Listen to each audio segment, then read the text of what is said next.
Once again, the Supreme Court is in the news and being discussed to pack the court, reduce the size of the court, et cetera, et cetera, et cetera. This misses the argument. The problem in the United States, and in particular with regard to the Supreme Court, is the propensity that Americans have for excessive deference to authority. I would like to remind people that, assuming that our system works the way it was intended, Article 1 of the Constitution creates the Congress. Everything else comes after that. The Congress controls the courts through the power of the purse. And the Congress can reduce or increase the size of the Supreme Court as it likes. A simple solution to the problem, if you'd like to reduce the Supreme Court to, let's say, 5 justices, is as justices retire, you just don't replace them. But the other problem is, if we look back at history, we see that Andrew Jackson, with regard to the Trail of Tears, whatever you may think of that, completely ignored the Supreme Court. Abraham Lincoln, when suspending habeas corpus, ignored the Supreme Court. The problem with American jurisprudence, particularly the Supreme Court, is that the Supreme Court has moved quite far away from hearing matters that are constitutionally questionable in nature. For instance, or for example, EPA regulations. This is not a matter for the court to decide. These are legislative issues, and if Congress passes laws regarding air, water, et cetera, pollution, that is not the business of the Supreme Court to oversee those laws from the standpoint of constitutionality. The second thing to remember is that Congress, again, due to its Article 1 powers, can forbid federal review of any law that it likes, that it passes, by simply adding a sentence. This law is not subject to federal court review or Supreme Court review. Most people don't know this, but it is perfectly within the power of Congress to do that.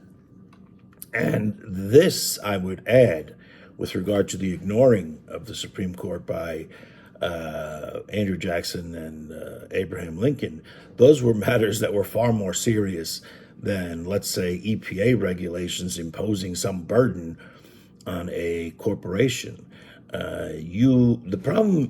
Part of the problem is Congress has abrogated a lot of this authority, and intentionally, because it doesn't want to be, because what you have is a bunch of rent seekers in there whose only goal is to stay in office and become wealthy. If you truly had a representative Congress, which was truly representative of the people, as opposed to corporations for corporate power and concentrated wealth, there would be no question as to the ability of Congress to bring the federal courts to heel and or bring business interests to heel.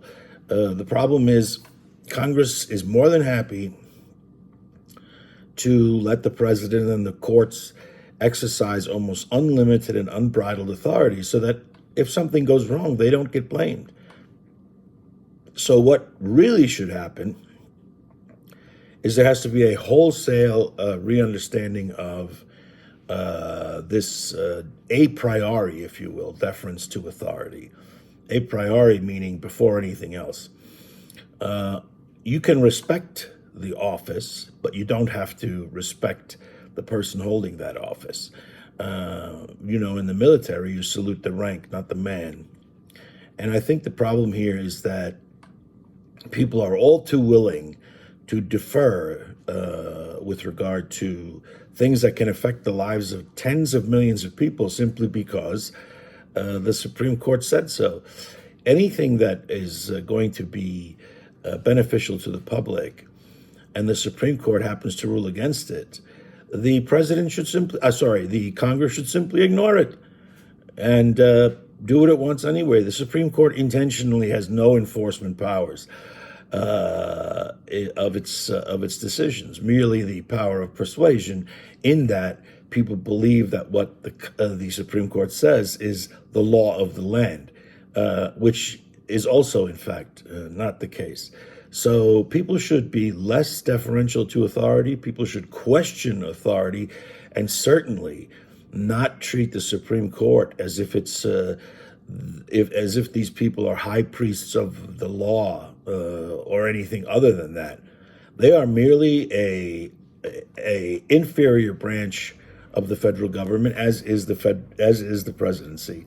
Congress is the superior branch of the federal government. Although, of course, these days it doesn't act like it. Thank you.